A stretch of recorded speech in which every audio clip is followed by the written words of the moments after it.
муҳорибаи рейтингӣ дар вазни миёна байни чорум рақами рейтинг Билол Муҳаммад бо рекорди 22.3 ва панҷум рақами рейтинг Гилберт Бёрнс бо рекорди 22.5 дар коркар қарор дорад ва метавонад ки рӯзи 6 май дар турнири UFC 288 баргузор гардад. Ассалому алайкум дӯстон, хуш омадем ба шабакаи мо. Дар навори имрӯза оиди тозатарин ва муҳимтарин хабарҳо аз ҷаҳони ММА гап мезанем. Барои пешравии канали мо лайкро зер карда 3-4 калима комментария нависен. мо боша наворро оғоз мекунем. дӯстон, акнун шумо метавонед аз ширкати шифофармо ҳама намуд доруҳои гиёҳиро бо нархи арзон ва сифати олӣ дастрас кунед. доруҳо барои хароб ва фарбешавӣ, дарди дил, дарди меъда, пастаҳо барои хунукзадагӣ, барои қавӣ кардани мардонагӣ, барои шахсоне ки фарзанд ёфта наметавонанд, равғани усма, хилба, равғани сиёҳдона барои ҳамаи дардҳо, шампунҳои гиёҳӣ. худи ҳозир ба номерҳои дар рӯи экран буда занг зада доруҳои даркории худро бо нархи арзон дастрас кунед ва ҳатман аз номи канали Паҳлавон гап занед. ҳамин гуна шумо ҳам доруҳои даркории худро дастрас мекунед ва ҳам канали моро дастгирӣ мекунед. ситораи нави UFC Муҳаммад Мокаев ба ҷангварони вазни худ муроҷиат карда чунин суханҳо навишт: ҳоло ҳам ягон ҷангвар аз топ-10 хоҳиши бо ман ҷангидан надорад. ҳатто нигоҳ нокарда ба он ки як пой ман осеб дорад. ман мефаҳмам ки онҳо бо ҷангварони дар рейтинг аз худ поён буда ҷангидан намехоҳанд. аммо ман ҷангвари бебохтум.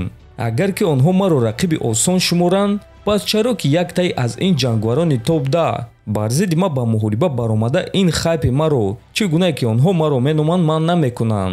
ман дар ҳамин ҷоюм, навиштааст Мокаев. хотиррасон мекунем ки Муҳаммад Мокаев ҷангвари бебох буда рекорди 10-0 дорад ва ӯ рӯзи 18 март дар турнири UFC 286 чорум ғалабаи худро дар ташкилоти UFC ба даст оварда буд. айни замон Муҳаммад Мокаев дар рейтинги вазни 57 кг UFC дар ҷои 12 қарор дорад. чемпиони вазни ним сабуки UFC Александр Волкановский омода аст ки дар муҳорибаи Ислам Махачев ҷангвари эҳтиётӣ шавад. реванш бо Ислам бояд ки баргузор гардад. мо бояд ки ин корро кунем. аз ҳамин сабаб интизор мешавем ва мебинем ки чӣ гап мешавад. ман фаъол будан мехоҳам ва ин чиз барои ман муҳим аст. аз ҳамин сабаб ман бекор нишастан намехоҳам. ман медонам ки дер ё зуд ба ман ин муҳорибаро медиҳанд. аммо ман бекор истода ва ин муҳорибаро интизор шудан намехоҳам. ман муҳориба мегузаронам, аз пушти корҳои худ мешам. лекин ин реванш бояд ки баргузор гардад ва мо ин корро аниқ мекунем. моҳи июл ман зидди Яир Родригес муҳориба мегузаронам ва баъд мебинем ки чӣ гап мешавад. ман омодаам ки зидди Ислам дар любой макон муҳориба гузаронам. агар ки ба ман пешниҳод кунанд, пас ман тайёрам ки бо ӯ дар Абудаби муҳориба гузаронам ё ин ки дар муҳорибаи унвони ҷангвари эҳтиётӣ шавам. шумо медонед ки ман омодаам ки дар муддати кӯтоҳ ба муҳориба баром, бо дасти шикаста ба муҳориба баром.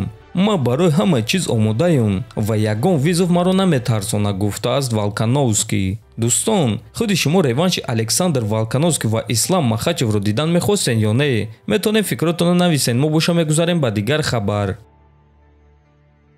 ҷангвари маъруфи тоҷик, чемпиони ташкилоти ЛФ дар вазни 61 кг Муин Ғафуров шаби гузашта як муҳорибаи худро аз архиваш чоп карда навишт ки иншааллоҳ баъди моҳи Рамазон ҳаракат ба пеш. ва ҳамин гуна Муин фаҳмонда дод ки муҳорибаи навбатии худро баъди моҳи Рамазон мегузаронад. бояд гуфт ки бисёр овозаҳо ҳаст ки Муин муҳорибаи навбатии худро метавонад ки дар ташкилоти UFC гузаронад. оиди чиз якчанд шахсони машҳур ба монанди Нурулло Алиев, Лоиқ Раҷабов ва сармураббии зали Кайзен MMA Нима Мазҳарӣ гуфта буданд. барои ҳамин дӯстон интизор мешавем ва умедвор мешавем ки ҳамаи кор маҳз ҳамин гуна мешаваду мо шумо муҳорибаи навбатии Муинро дар UFC мебинем.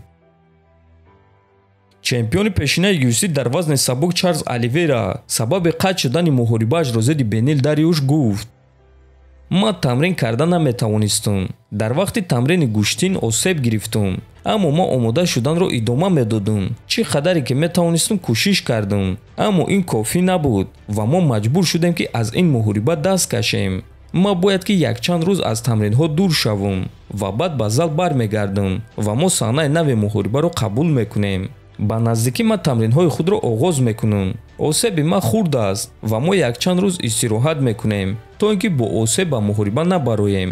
як маротиба аллакай ман чунин хатогиро карда будам ва ман ин корро такрор кардан намехоҳам. ҳозир мо як қадам ба қафо мегузорем то ин ки ба наздикӣ 2-3 қадам ба пеш гузорем, гуфтааст Оливейра. хотиррасон мегӯянд ки муҳорибаи Чарлз Оливера ва Бенил Дариуш бояд ки рӯзи 6 май дар турнири UFC 288 баргузор мегардид, аммо акнун ин муҳорибаро рӯзи 10 июн дар турнири UFC 289 ташкил кардан мехоҳанд. Лекин бояд қайд кард ки ин саҳна ҳоло расман эълон шудагӣ нест. дар ҳамин ҷо дӯстон, навори мо ба анҷом мерасад. фикр ақидаҳотонро нависен, ҳатман дар канали мо обуна шавен. то боздид, хонободу сарбаланд бошен.